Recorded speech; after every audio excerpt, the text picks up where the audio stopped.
Hello, my name is Margaret Adele, and welcome to the October channel update. These have basically become like my monthly journal entries, but whatever. This month was very momentous for my personal real life and very bleh for my reading life, because as we have realized over the course of these channel updates, I can't have both be good. One thing has to be thriving and one thing has to be failing, apparently. So the big news is, and I don't know how to say this in a way that's not going to make it sound sad, because people are going to look at it and be like, oh, sad. But if you have been keeping up with these updates for a while, and I know a small portion of my viewer base has, you might have heard about me alluding to a medical thing that is a marathon. And I haven't said it in so many words that often, because I didn't want to kind of give my hand should the medical issues suddenly stop or change, because it was infertility. I was diagnosed with PCOS in October of 2021, and we had been trying for a baby on and off for 3 years. And I had been on medication, metformin, for about on and off 10 months, because, you know, getting prescriptions filled with all the shortages lately has been so much fun. And this month was my breaking point with the medication, because basically, if you've never been on metformin, it is hell on your digestive tract, and it makes you sick and feel gross a lot. And over the month of September specifically and early October, I went days eating next to nothing because I just felt that gross. And also, you know, some neurospicy things telling me that all food was gross, because my body knew what was going to happen as part of the cycle with the meds. And I finally told my husband, I'm like, I'm done. I can't do this anymore. Like, I can't handle feeling gross. And so we briefly looked into IVF. I took one look at the process and what it would be for the chance of a pregnancy. And I said, no, do not need a biological infant that badly, not at all. And so we talked, and we've been figuring things out, and we are formally saying, we're done trying. We're still in talk of what we're going to do fostering wise. Probably not going to jump right back into it unless it's like respite. Our current goal is to get finances like crystal clean and healthy, and me to take a less stressful job, even though, yes, this school year working in the classroom has been so much easier than last year. It is still a BD room and stress less or more is all relative in a BD room. It's still more stressful than a gen ed classroom, and a gen ed classroom in this day and age, especially in America, is already stressful. So it's better this year. It is improved, but I do not have the ultimate no stress job, or I guess minimal stress job. Let's call it that. So we're working towards that, and it's weird to talk about this as a happy thing, because when I say things like we're done trying, we just accepted that we're childless, at least for the foreseeable future, maybe 3, 4, 5 years down the road, we'll go back to fostering. We haven't quite decided how long of a break this is going to be yet.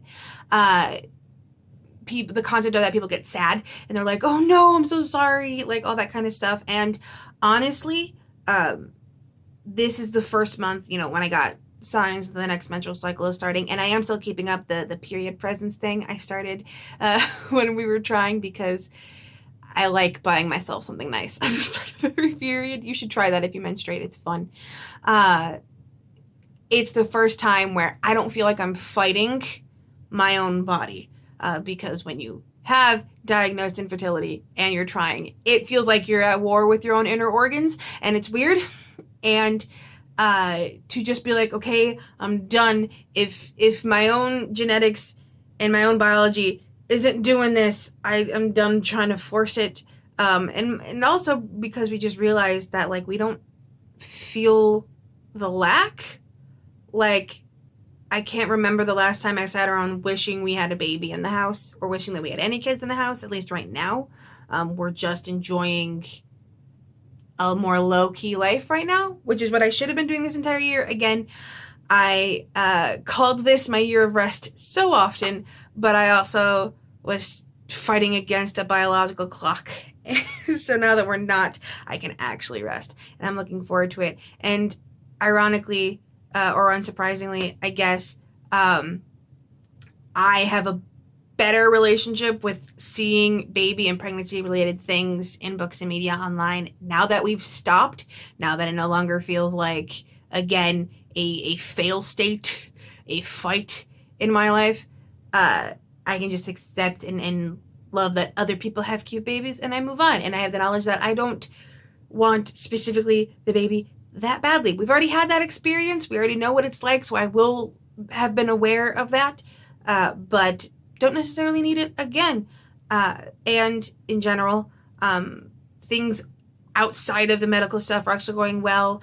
Fingers crossed that student loan debt relief comes soon, because your girl got Pell Grants. So I could be out of student loan debt in 3 years, and that is mind-boggling to me. Oh, fingers crossed so hard. And let's say professionally, this short story was published, and it wasn't too momentous because, I mean, short story collections don't tend to make that big of a splash, and indie short story collections even less, but I really enjoyed the process. I'm currently waiting on my author's copy. I had to sign my pen name signature for the first time for the book plates that were going to be put inside the books. And I discovered that I can't write cursive D's for nothing because I'm trying to write, I always sign my first name constantly.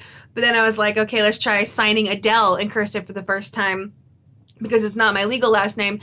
And I have a paper that's just literally just covered with attempts at my own signature constantly before I finally got something that I liked enough. And then moving forward, that for NaNoWriMo this year, because I was doing Preptober and getting really into it, I'm going to write the full version of that story. So the short story involves a pirate captain with a backstory, and I am basically going to write out that backstory of her husband trying to kill her and her becoming a pirate to rob him blind of all of his, merchant-based wealth. And I'm really excited for it. The prepping is coming along so well. I got like giant chunks of the outline done, and it's going to be awesome. And the indie press is already aware that I'm writing it, and they're interested in seeing the query when I'm done. So very excited. I'm on cloud nine with respect to that. I also discovered that there is an IRL meetup group for NaNoWriMo in my area, and so I'm definitely going to go do that kind of stuff. And November, of course, is the month that we have a lot of time off school between fall break, Veterans Day, and Thanksgiving break. I think we have 1 full week of school the entire month, so I'm going to enjoy all that extra time off. And in general, it seems sad on the surface, but finally feels like for the first time I am actually resting this year. So, what did we learn? Margaret doesn't actually know how to rest, which I kind of already knew that, so I guess it was just reaffirming. But anyway, how was my reading? My reading is bad. As usual, can't have both personal life and reading going well at the same time. What? So, I haven't finished the month entirely yet. It's the 30th as I record this, but I've only read 9 books, which is low for me. But not that much lower than my standard. I usually read around 10 or 11. So I'm not too bummed about that. I already beat my goal for the year. But the big thing is that I really want to push to finish my Pop Sugar Challenge, which means I might have to put the TBR Challenge to the side because I've been struggling with that lately. I'm not that technically far behind with review books because I've been very strict on what I bring in lately, that it's still lower than what it usually is, but I also have not been reading a lot of review books recently. So I'm working on that. So moving forward, I might spend the last 2 months of the year really hammering down on the Pop Sugar challenges and finally beating that for once. And I also might delve more into the monster romances that I want to read so bad because there's so many of those. And in general, part of me is wondering if I shouldn't do like what the lit agents do and just close to review requests for the holidays entirely and then open up again in the new year. Maybe I should start doing that rather than leaving myself open for so long and only closing when I get overwhelmed. Maybe I start being like, okay, I know this period in my life I am not going to be prepared to take new books, so why don't we just close at regular intervals? Look at me suddenly figuring out all of this boundary setting for self-care. It's been a momentous month. But I am still excited to do that kind of thing moving forward. I am excited to finally be able to beat the Pop Sugar Challenge, and just maybe switch some things up with my reading. Maybe drop the TBR challenge for the rest of the year and restart it in the new year. That's kind of where I am right now. There's a bunch of things that I kind of want to get started, but I'm like, it's so close to the end of the year, and it would feel a lot better to my brain if I like waited to start all of these new things with the new year. I love setting goals and meeting them for the year. It's so much fun. Like I want to get more on TikTok and start including more of my review books on TikTok.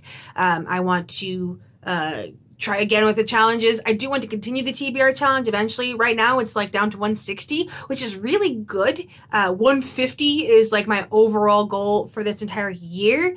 And if I am already intending on continuing it through next year, because I told myself that I was only going to stop when I got down to like 50, I think I can make it work. I think I've already started the good habits that won't make my TBR explode again. Basically just putting more forethought into the books I get, rather than just buying whatever books I can, find for free off BookBub or whatever. So I have a lot of ideas. I definitely want to get more into recording more videos because I realize I put up next to nothing. But again, part of me is like, I should wait till next year. But it is nice now that I don't have this giant mental drain on my physical body and my health hanging over my head, that I can just focus on my hobbies. And it really is freeing to have all of this extra battery, both physically and mentally. So if you would be interested in a more in-depth video specifically about infertility, the journey, what it's like, all of that kind of stuff, let me know in the comments. That one would probably need like a lot of disclaimers, but it is something that I do feel like talking about a little more. I also low-key want to do a rambling discussion video on the why is that super unlikable female character in the story always the infertile one? But that's a discussion for another day. Regardless, thank you so much for watching. This is a longer channel update, but I know that there is at least a tiny bit of my audience that likes watching these, and if that's you, thank you. And with nothing else to say, I hope you have a wonderful day and a marvelous tomorrow.